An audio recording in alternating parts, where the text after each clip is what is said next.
Welcome to best mathematics. இன்றைக்கி நம்ம class 10th exercise 1.1க்குரிய இன்ட்ரோடக்ஷன் பார்ட் பார்க்க போகிறோம். ஓகேவா?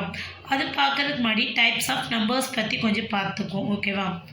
நம்பர்ஸ்லேயே ஃபஸ்ட்டு டைப்பாக நம்ம பார்க்கறது என்ன அப்படின்னா நேச்சுரல் நம்பர். இது 6th நீங்கள் படிச்சிருப்பீங்க. நேச்சுரல் நம்பர்னால் என்ன அப்படின்னா 1லேருந்து ஸ்டார்ட் ஆகி அதுக்கப்புறம் இருக்க எல்லா வேல்யூஸ் 1 2 3 4 5 6 10 100 1000 crore இது வரைக்கும் இருக்க எல்லாமே என்னென்னா நேச்சுரல் நம்பர். ஆனால் ஸ்டார்டிங் நம்பர் மட்டும் எங்கே இருக்கும், 1 இருக்கும். ஓகேவா? இது வந்து என்னென்ற எழுத்தாலும் டினோட் பண்ணுவாங்க. அடுத்து செகண்ட் ஒன் பார்த்தீங்க அப்படின்னா ஹோல் நம்பர். ஹோல் நம்பருக்கும் நேச்சுரல் நம்பருக்கும் ஒரே ஒரு வித்தியாசம், 1லேருந்து ஸ்டார்ட் ஆனால் அது நேச்சுரல் நம்பர். அது 1க்கு முன்னாடி என்ன இருக்கும் அப்படின்னா 0. ஸோ 0லேருந்து ஸ்டார்ட் பண்ணால் அதான் என்ன அப்படின்னா ஹோல் நம்பர்ஸ். அடுத்து integers. Whole numbers is denoted by W. Okay, next integers பார்க்க போகிறோம். இன்டீஜர்ஸை இசட்னு நம்பரால் டினோட் பண்ண போகிறோம். இன்டீஜர்ஸில் என்னென்ன நம்பர் இருக்குன்னா -∞ +∞ வரைக்கும் இருக்கும். ஓகேவா? அதாவது நெகட்டிவ் நம்பர், பாசிட்டிவ் நம்பர், 0 எல்லாமே சேர்ந்ததான் என்ன அப்படின்னா இன்டீஜர்ஸ். அதுக்கடுத்து நம்ம பார்க்க போது ரேஷனல் நம்பர்ஸ். ஓகேவா? இப்போ நீங்கள் கவனிச்சிங்க அப்படின்னா ஒரு நம்பர் லைன் ட்ரா பண்ணுறேன்.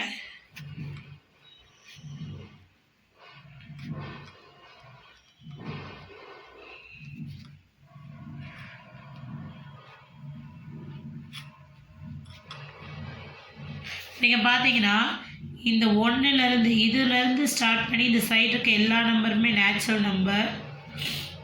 இந்த 0லேருந்து ஸ்டார்ட் பண்ணி இந்த பக்கம் இருக்க எல்லாமே ஹோல் நம்பர்ஸ். இந்த டோட்டலாக நெகட்டிவ் பாசிட்டிவ் எல்லாமே சேர்ந்து என்னது இன்டீஜர்ஸ். இந்த ஹோல் நம்பர்ஸ்க்கும் இன்டீஜர்ஸ்க்கு இன்பிட்வீன் இருக்க ஸ்மால் பாயிண்ட் இருக்குல்ல, இந்த இடத்துல மேக் ஆகிறது என்ன அப்படின்னா ரேஷனல் நம்பர். இந்த இடத்துல மேக் ஆகிறது என்னது rational number. Rational number is denoted by Qன்ற லெட்டரால் நம்ம என்ன பண்ணுவோம், டினோட் பண்ணுவோம். ஓகேவா? ரேஷனல் நம்பரோட ஜென்ரல் ஃபார்மேட் எப்படி இருக்குன்னா the formation of the fraction part. Formation of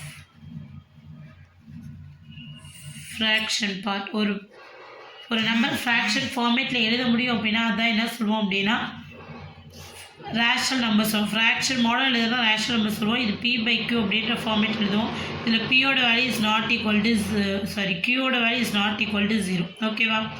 இதுக்கப்புறம் இருக்கிறது தான் என்ன அப்படின்னு சொல்லுவோம் அப்படின்னா இர்ரேஷனல் நம்பர். இது நீங்கள் 9th படிச்சிருப்பீங்க. இர்ரேஷனல் நம்பர்னால் நான் ரிப்பீட்டிங் அண்ட் நான் டெர்மினேட்டிங் வேல்யூ. அதாவது இப்போ பையோட வேல்யூ பார்த்தீங்க அப்படின்னா 3.14 போய்கிட்டே இருக்கும். 3.14 அப்புறம் போயிட்டே இருக்கும்.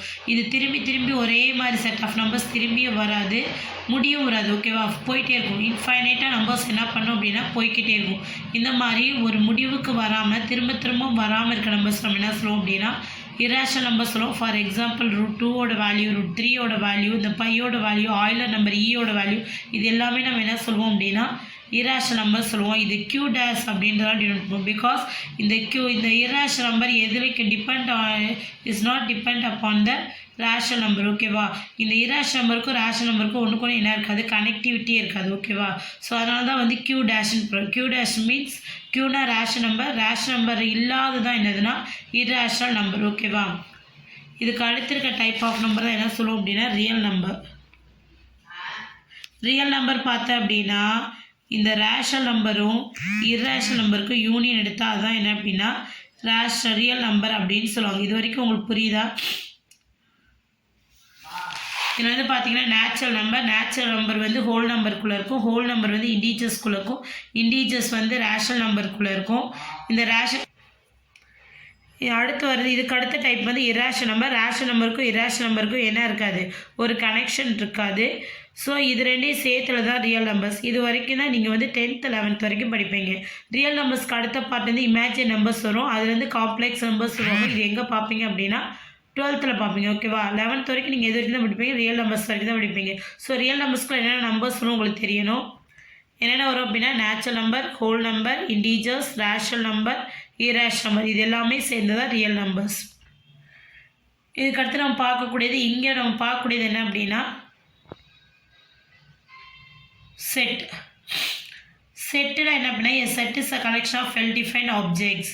செட்னா என்ன சொல்லுவோம், collection of well defined object. அதாவது நன்கு வரையறுக்கப்பட்ட பொருட்களின் தொகுப்பு தான் என்னென்னா செட் அப்படின்னு சொல்லுவாங்க. இதுக்கு என்ன மீனிங் அப்படின்னா, நம்ம ஒரு கண்டிஷன் பேஸில் வந்து நம்ம கலெக்ட் பண்ணுவோம். அந்த கண்டிஷன் எதெல்லாம் சாட்டிஸ்ஃபை நம்ம பண்ணி எடுக்கிறோமோ அதான் என்னதுன்னா கலெக்ஷன் ஆஃப் செட் அப்படின்னு சொல்லுவோம். For example even numbers less than 20 போகிறோம்னு வச்சுக்கோங்களேன். ஈவன் நம்பர்ஸ் லெஸ் தென் 20 இந்த நம்பரின் நேச்சுரல் நம்பர் போகிறோம் அப்படின்னா நேச்சுரல் நம்பரில் 20க்குள்ளே நம்ம செலக்ட் பண்ணுறது தான் இதோட செட். ஓகேவா?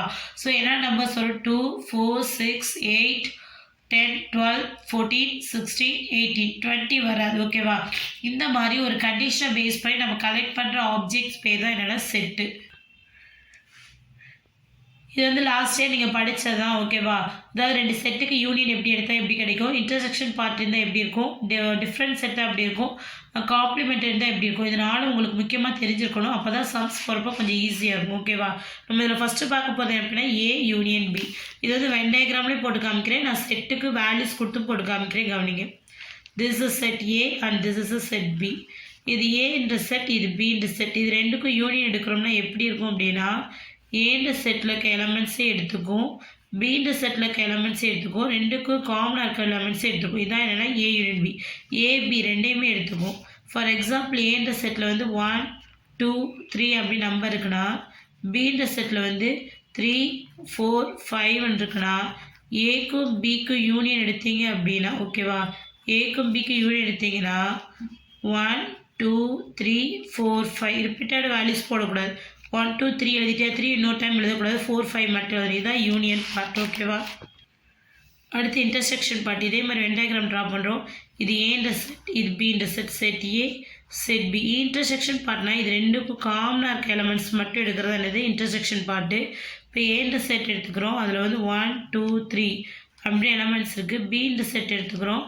அதில் 3, 4, 5 அப்படின்ற எலமெண்ட்ஸ் இருக்குது. அப்படின்னா இது ரெண்டுக்கும் இன்டர்செக்ஷன் பார்த்தோம் அப்படின்னா இது ரெண்டுக்கும் காமனாக இருக்க இந்த 3 தான் ஆன்சர். So answer is 3. ஓகேவா? அடுத்து நம்ம பார்க்க போகிறது இது டிஃப்ரென்ஸ். ஏக்கும் பிக்கும் டிஃப்ரென்ஸ் பார்க்குறோம்.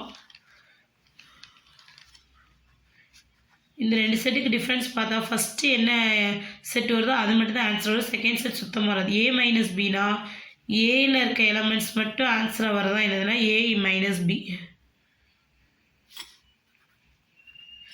இதே இது பி மைனஸ் ஏன்னு போட்டிங்க அப்படின்னா என்ன வரும் அப்படின்னா this is set A, this is set பினா இந்த பியில் இருக்க எலமெண்ட்ஸ் மட்டும் ஆன்சர் வருதான் என்னதுன்னா பி மைனஸ் ஏ. ஓகேவா? ஏ மைனஸ் பினா ஏ மட்டும் வரும், பி மைனஸ் ஏனா பி மட்டும் வரும். இப்போ ஏன்ற செட்டில் வந்து என்னென்ன எலமெண்ட்ஸ் இருக்குது? 1, 2, 3. பின்ற செட்டில் என்ன எலமெண்ட்ஸ் இருக்குது? 3, 4, 5. இப்போ இந்த ஏக்கும் பிக்கும் நான் வந்து மைனஸ் பண்ணேன் அப்படின்னா 1, 2, 3 மைனஸ் 3, 4, 5. ரெண்டுக்கும் காமனாக என்ன இருக்குது? 3 இருக்குது. அதை மட்டும் கேன்சல் பண்ணிட்டு ரிமைனிங் ஏ செட்டில் இருக்கும் 1, 2 மட்டும் எதிரும் பற்றியா இதுதான் ஆன்சர். இதுதான் உனக்கு என்னென்ன டிஃப்ரென்ஸ். அடுத்து நம்ம பார்க்க போது A complement or A dash. A complement A dash எப்பவுமே யூனிவர்சல் செட்லேருந்து நம்ம எடுப்போம். ஓகேவா? இப்போ இதுதான் ஒரு யூனிவர்சல் செட். ஓகேவா? This is universal set. இதில் ஏன்ற செட் இருக்குது அப்படின்னா ஏ காம்ப்ளிமெண்ட் போட்டோம் அப்படின்னா ஏவை மட்டும் விட்டுறணும். ரிமைனிங் இருக்க ஃபுல்லாக எடுக்கிறதா என்னென்னா ஏ காம்ப்ளிமெண்ட். புரியுதா? எதுக்கு நீங்கள் காம்ப்ளிமெண்ட் இருப்பீங்களோ அந்த செட்டை மட்டும் மற்ற எல்லாத்தையும் எடுக்கிறதா ஏ காம்ப்ளிமெண்ட். இதெல்லாம் பேசிக்காக தெரிஞ்சிச்சு. இப்போ கிளாஸ்க்குள்ளே போவோம். ஆல்ரெடி செட்டை வந்து எக்ஸ்பிளைன் பண்ணிட்டோம். அடுத்து நம்ம பார்க்க போகிறது என்ன அப்படின்னா ordered purse. where a pair of numbers written in a particular order precisely indicates a location, such a number pair is called an added pair of numbers. Ordered பேர் என்னன்றதை கொடுத்துருக்காங்க. இப்போ நான் உங்களுக்கு இன்னும் ஈஸியாக புரியணும் அப்படின்னா ஒரு 4 மெம்பர்ஸ் இவை வந்து A1, A2, A3, A4. அடுத்து உட்காந்துருக்கவங்க வந்து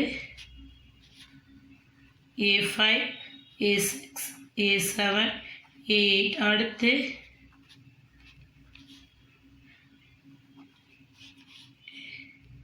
A9, A10, A11, A12. ஓகேவா? இந்த மாதிரி வந்து ஒரு அரேஞ்ச்மெண்ட்டில் உட்காந்துருக்காங்கன்னு வச்சுக்கோங்களேன். இது வந்து this is a row, this is a column. ஓகேவா? இது வந்து காலம், இது row. First row first column, first row second column, first row third column, first row fourth column. Second row first column, second row second column, second row third column, second row fourth column. Third row first column, third row second column, third row third column, third row fourth column. அதாவது row by காலம் model நம்ம எழுதுறது என்னென்னா ordered purse. ஓகேவா?